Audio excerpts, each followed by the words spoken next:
Comme chaque soir, on démarre ce Smart Bourse avec tout ce qui s'est passé sur les marchés et c'est avec une experte, Pauline Gratel. Bonsoir. Bonsoir. Alors, obligataire, on le disait, hein, rien ne va plus, tension sur les taux en tout cas. Oui, alors je voulais commencer par l'ouverture sur les marchés actions. Les indices américains évoluent en repli à l'ouverture de plus de 1% pour les grands indices. En Europe, les indices sont dans le rouge. Le DAX cède même près de 2% au cours Oui, de la séance. Le CAC 40 en France avait ouvert autour de l'équilibre avant de finalement céder du terrain autour de 7 650 points. c'est vrai qu'hier, on était un petit peu sans tendance avec ce marché US fermé. Aujourd'hui, les investisseurs réagissent et plutôt vivement. Oui, à la décision de la Cour d'appel fédérale qui avait déclaré vendredi que la plupart des taxes imposées par Donald Trump étaient illégales. Le président américain compte faire appel devant la Cour suprême américaine. Mais en attendant, les taux longs se tendent. Le rendement américain à 30 ans est supérieur à 4,95% et le rendement à 10 ans était en hausse de plus de 5 points de base, autour de 4,30%, avant de se redétendre légèrement autour de 4,25%.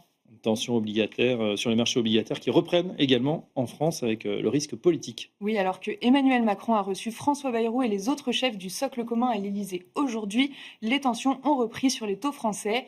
L'OAT à 30 ans a atteint un plus haut depuis 16 ans au cours de la séance et dépasse les 4,50%.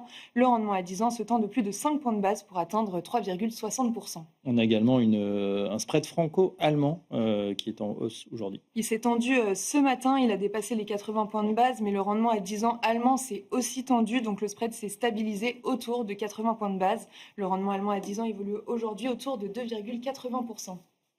On regarde du côté de l'inflation en zone euro, elle est conforme aux attentes. Oui, pour le mois d'août, elle est conforme aux attentes, en hausse de 2,1% sur un an et de 0,2% sur un mois. Mais dans sa version cœur, hors alimentation et énergie, elle est légèrement supérieure aux attentes, en hausse de 2,3% sur un an, comme en juillet, alors que les analystes tablaient sur une hausse plus mesurée de 2,2%. On repart du côté des US avec un indice ISM manufacturier. Oui, il ressort à 48,7 en août. C'est inférieur aux attentes, mais supérieur au mois précédent où l'ISM était ressorti à 48. Et puis côté micro, on en parlait, hein, ce sont les valeurs du luxe qui animent la séance. Oui, le luxe en profite aujourd'hui, puisqu'en tête du CAC 40, on trouve Kering et LVMH qui gagnaient entre 3 et 4% au plus haut de la séance. Pour ces deux valeurs, HSBC est passé de conservé à achat, mais Hermès, de son côté, a été dégradé toujours par HSBC. Le titre cède 1,5%. Qu'est-ce qu'il faudra suivre, Pauline, demain?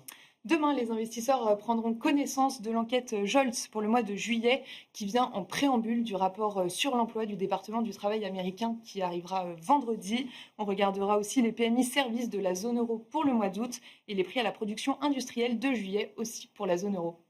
Merci Pauline Gratel, tous les soirs pour décrypter ce qui s'est passé dans la journée. Allez, tout de suite, c'est l'heure de Planète Marché avec nos invités.